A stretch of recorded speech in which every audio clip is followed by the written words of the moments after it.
Hi అండి, welcome to Missamma world. ఇప్పుడు మీరు వినబోతున్న కథ మనిషి డబ్బు. ఈ కథను రచించిన వారు బూర్ల నాగేశ్వరరావు గారు. ఒక ఊళ్ళో శ్రీమంతుడు అనే గుణవంతుడు ఉండేవాడు. అతను చాలా బీదవాడు. పైపెచ్చు తల్లిదండ్రులను పోగొట్టుకొని చిన్నతనంలోనే దిక్కులేనివాడు కూడా అయ్యాడు. అప్పుడు అతని మేనమామ చేరదీసి తన ఇంట్లో కట్టుబాట్లతో పెంచాడు. అతని మేనమామ భార్య ఆదిలోనే అతని చదువు మాన్పించి ఇంటి పనికి పెట్టింది. శ్రీమంతుడు మేనమామకు సుందరి అనే కూతురు ఉండేది. శ్రీమంతుడు సుందరి ఈడు జోడుగా ఉండటం చూసి ఇద్దరు భార్యాభర్తలు కావాలని నలుగురు అనేవారు. శ్రీమంతుడికి ఏమాత్రం బాధ కలిగినా సుందరి జాలిపడినట్టు కనపడేది.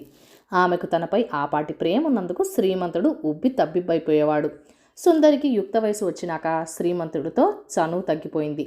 ఆమెలో ఈ మార్పు చూసి శ్రీమంతుడు ఏమంత కలవరపడలేదు. సుందరి తన తల్లికి భయపడి పెడపెడగా ఉంటుందని, ఆమెకు తన మీద ప్రేమ తగ్గలేదని గ్రహించాడు. తనకైతే సుందరి మీద ప్రేమ చాలా ఎక్కువైంది. ఓసారి సుందరి ఒంటరిగా పాటున ఉండటం చూసి వెనక నుంచి శ్రీమంతుడు చప్పుడు కాకుండా వెళ్ళి ఆమె కళ్ళు మూశాడు. వంటగది నుంచి వస్తున్న సుందరి తల్లి ఇది చూసి ఉవ్వెత్తున లేచింది.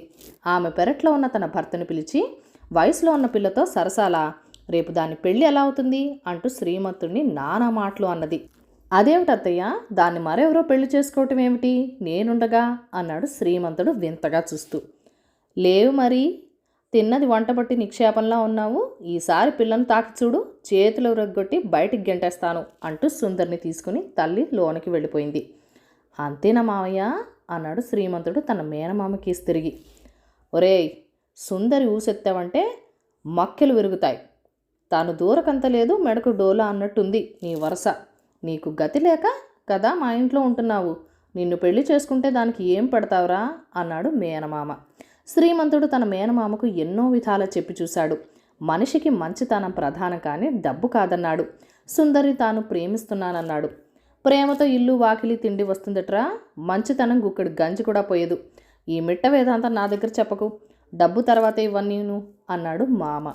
శ్రీమంతుడికి పౌరుషం వచ్చి, సరే మావయ్య, నా రక్తం ధారపోసైనా సరే డబ్బు సంపాదించి సుందరిని దక్కించుకుంటాను. డబ్బు సంపాదించలేకపోతే నా ముఖం నీకు చూపించను. ఒక్క ఏడాది వ్యవధి ఇవ్వు, ఈలోగా సుందరికి పెళ్లి మాత్రం తలపెట్టకు అన్నాడు సెలవు పుచ్చుకుంటూ. నువ్వు లక్షలు సంపాదించడము, నా కూతుర్ని నీకిచ్చి పెళ్లి చేయడము రెండూ జరగవులే అనుకున్నాడు మామ వెటకారంగా. ఇల్లు విడిచి వెళ్ళినాక శ్రీమంతుడు డబ్బు సంపాదించడం ఎంత కష్టమో తెలిసింది. ఎంత కష్టపడి పని చేసినా తిండికే సరిపోతున్నది. డబ్బు మిగిలేది ఎలా? శ్రీమంతుడికి జీవితం మీదనే విరక్తి లాంటిది కలగసాగింది. మానవత్వం మీద, మంచితనం మీద కూడా నమ్మకం పోయింది. ఓ రోజు రాత్రి శ్రీమంతుడు ఎవరింటి తాలూకు వీధి అరుగు మీదనో పడుకుని ఉండగా ఇద్దరు ముసుగు ధరించిన దొంగలు ఎవరి ఇల్లో దోచినది మూట కట్టుకుని వీధి వెంట వస్తూ అతనికి కనిపించారు. శ్రీమంతుడు వెంటనే అరుగు మీద నుంచి లేచి గబగబా పోయి వారికి దారికి అడ్డంగా నిలబడి, దొంగల్లో ఒకడు, ఏరా బతకాలం లేదా అని శ్రీమంతుడిని అడిగాడు. ఒళ్ళు తెలియని కోపంతో శ్రీమంతుడు వాడిని దవడ మీద బలం కొద్దీ చర్చాడు. ఆ దెబ్బకు వాడు నేల కొరిగి మూలగసాగాడు. అది చూసి రెండోవాడు వణికిపోయాడు. మర్యాదగా చెప్పండి, ఈ డబ్బు ఎక్కడిది, మీకెలా వచ్చింది, మీరెందుకు ఇలా నీచంగా బతుకుతున్నారు అని శ్రీమంతుడు దొంగలను అడిగాడు. దానికి రెండో దొంగ, అదేమిటి బాబు, డబ్బు ఎవరు సంపాదించినా నీతిగా నియమంగా సంపాదించలేరు. ఆ మాట మీరు ఈ డబ్బు గల వాళ్ళని అడిగితే వాళ్ళు మాత్రం ఏం చెప్పగలరు? తప్పు బాబు, డబ్బు ఎంత ఉన్నది అని అడగాలి కానీ ఎలా వచ్చింది అని అడగరాదు. డబ్బు సంపాదించగలవాడు ముందు సంపాదించలేనివాడు నీచంగానే బతకాలి. మరి చేసుకున్న పెళ్ళాం కూడా డబ్బు సంపాదించడం అంటే కానీ ఫలానా విధంగా సంపాదించమందు. నీకింకా డబ్బు సంగతి తెలియలాగుంది బాబు.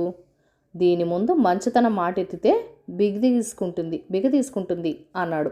శ్రీమంతుడు కొంచెం ఆలోచించి, డబ్బు నాకు కావాలి, కొంచెం కాదు లక్షలు కావాలి, నన్ను మీలో చేర్చుకుంటారా అన్నాడు. దొంగ నవ్వి, మాలో ఎంతమంది చేరినా ఇంకా చోటు ఉంటుంది. ఖాళీ లేదంటానికి ఇదేమన్నా ఉద్యోగమా బాబు? నీలాంటి గుండె బలం కలవాడు మాతో చేరితే ఇంకా మాకు కావాల్సిందేముంది? లక్షలు కాదు కోట్లు గడించవచ్చు. ఆలస్యం ఎందుకు, వెళ్దాం పదా అన్నాడు.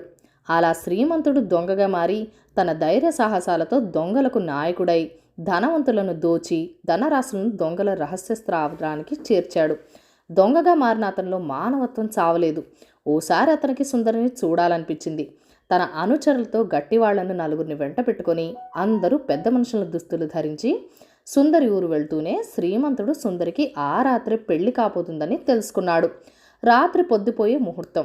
సుందరి ఇల్లు బంధువులతో కిక్కిరిసి ఉన్నది. శ్రీమంతుడు పెళ్లి కొడుకును అతని తండ్రిని చూసి నిర్ఘాంతపోయాడు. వాళ్ళు పచ్చి దొంగలు. వాళ్లను లోగడ శ్రీమంతుడు తాను దోచుకోబోతున్న పెళ్లి పందిర్లో పెళ్లి కొడుకుగాను పెళ్లి కొడుకు తండ్రిగాను చూసి ఉన్నాడు. తన మేనమామ ధన వ్యామోహంతో సుందరి గొంతు కోయబోతున్నాడు. కర్తవ్యం ఏమిటో అప్పటికప్పుడే నిర్ణయించి తన అనుచరులు నలుగురిని ఏం చేయవలసింది చెప్పాడు శ్రీమంతుడు. పెళ్లి తంతు ప్రారంభమైంది. మంత్రాల గొడవ, బాజాల చప్పుడు, హడావిడి హెచ్చయ్యాయి. పెళ్లి కూతుర్ని వెనక గదిలో ఉంచారు. దగ్గర ఎవరో ముత్తైదు ఉన్నది. శ్రీమంతుడు అనుచరుడు వచ్చి, నిన్ను పిలుస్తున్నారమ్మా అని ఆమెను తీసుకుపోయాడు.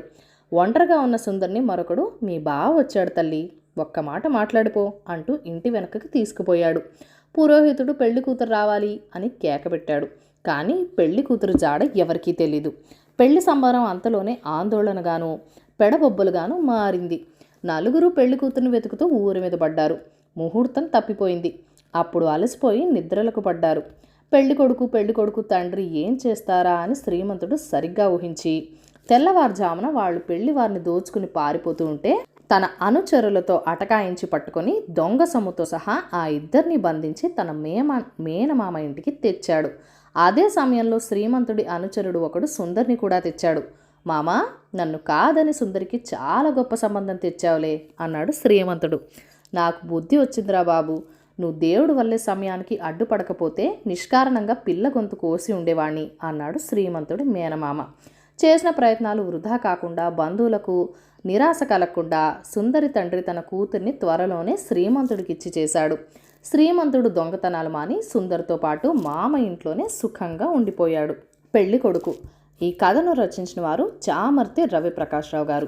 రామపురం గ్రామంలో సుబ్బారాయుడు, శకుంతలమ్మ అనే దంపతులు ఉండేవారు. ఎన్నో నోములు నోచినా, ఎన్ని వ్రతాలు చేసినా వారికి సంతానం కలగలేదు.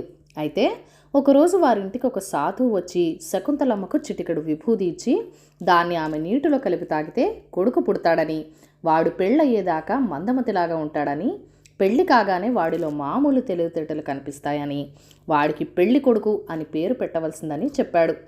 అంతా ఆ సాధువు చెప్పినట్టే జరిగింది. సంవత్సరం తిరిగే లోపల శకుంతలమ్మకు పండు లాంటి బిడ్డ కలిగాడు. వాడికి పెళ్లి కొడుకు అని పేరు పెట్టారు. పేరుకు తగినట్టుగానే ఉండాలని తల్లిదండ్రులు వాడిని చిన్నతనం నుంచి పెళ్లి కొడుకు వేషంలోనే ఉంచారు. 5 ఏళ్ళు నిండగానే పెళ్లి కొడుకు అక్షరాభ్యాసం చేసి చదువులో పెట్టారు. నామమాత్రంగా వాడు యుక్త వయసు దాకా చదువుకున్నవాడన్న మాటే గాని వాడికి చదువు ఏమాత్రము అంటున్నట్టు కనబడలేదు. తర్వాత చదువు మానేసి పట్టు పంచెలు కట్టుకొని నిలువుబొట్టు పెట్టుకొని పెళ్లి కొడుకు వేషంలో వీధుల వెంట తిరగసాగాడు. చూడముచ్చటగా ఉన్న వాడి పేరు పెళ్లి కొడుకు అయినా వాడు శుద్ధమొద్దు అన్న అభిప్రాయంతో ఊళ్ళో ఎవరు వాడికి పిల్లనీయటానికి ముందుకు రాలేదు. ఓ రోజు సుబ్బారాయుడు తన భార్యతోనూ కొడుకుతోనూ దూర ప్రయాణం చేయవలసి వచ్చింది. మార్గ మధ్యంలో ఒక ఊరి పొలిమేరలో వాళ్ల బండి ఆగిపోయింది. దారికి అడ్డంగా చాలామంది నిలబడి తగాదా పడుతున్నారు. పక్కనున్న ఇంటి పెళ్లి జరుగుతున్నది. కట్నం దగ్గర పేచీ రావటంతో ఉభయ పక్షాల వారు తీవ్రంగా ఘర్షణ పడుతున్నారు. ఆ గొడవ ఇప్పట్లో తేలేదు కాదని పెళ్లి కొడుకు బండి దిగి అలా చుట్టూ కలయి చూస్తూ ముందుకు కదిలాడు. వాడికి పెళ్లి పందిట్లో భజంత్రిలో మోత వినిపించింది. అక్కడ పెళ్లి తంతు చూద్దామనుకుని వాడు పెళ్లి పందిట్లోకి నడుచుకుంటూ వెళ్ళాడు. ఎంతసేపటి నుంచో పెళ్లి కొడుకు కోసం చూస్తున్న పురోహితుడు అతన్ని చూసి కొంచెం అనుమానంగా, నువ్వెవరు బాబు అని అడిగాడు. అతను తన పేరు అడుగుతున్నాడు అనుకుని పెళ్లి కొడుకు, నేను పెళ్లి కొడుకుని అన్నాడు.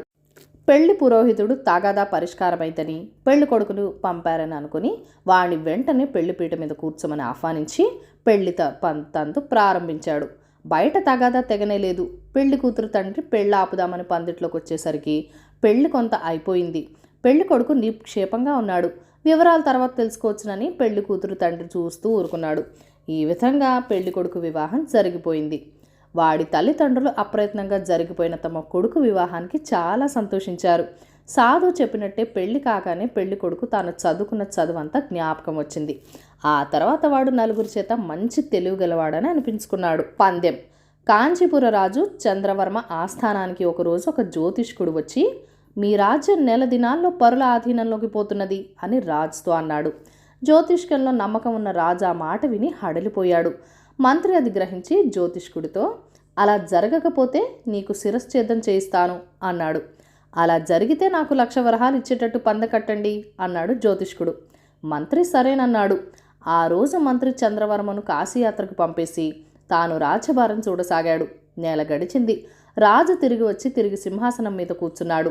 జ్యోతిష్కుడు వచ్చి మంత్రులతో నాకు 1,00,000 వరహాలు ఇప్పించండి అన్నాడు. మంత్రి ఒక్క క్షణం ఆలోచించి జ్యోతిష్కుడికి 1,00,000 వరహాలు ఇప్పించాడు. ఈ కథను రచించిన వారు భైరి సత్యనారాయణ గారు. కథ కంచికి మనం ఇంటికి. ఈ కథలను లైక్ చేయండి, షేర్ చేయండి. మన ఛానల్ని ఫస్ట్ టైం చూస్తున్నట్లయితే కనుక ప్లీజ్ సబ్స్క్రైబ్ చేసుకొని మీ సపోర్ట్ ఇవ్వండి. మీ అమూల్యమైన ఫీడ్బ్యాక్ అండ్ సజెషన్స్ నాతో కామెంట్ సెక్షన్లో కూడా షేర్ చేసేయండి. Thank you for watching. Bye bye.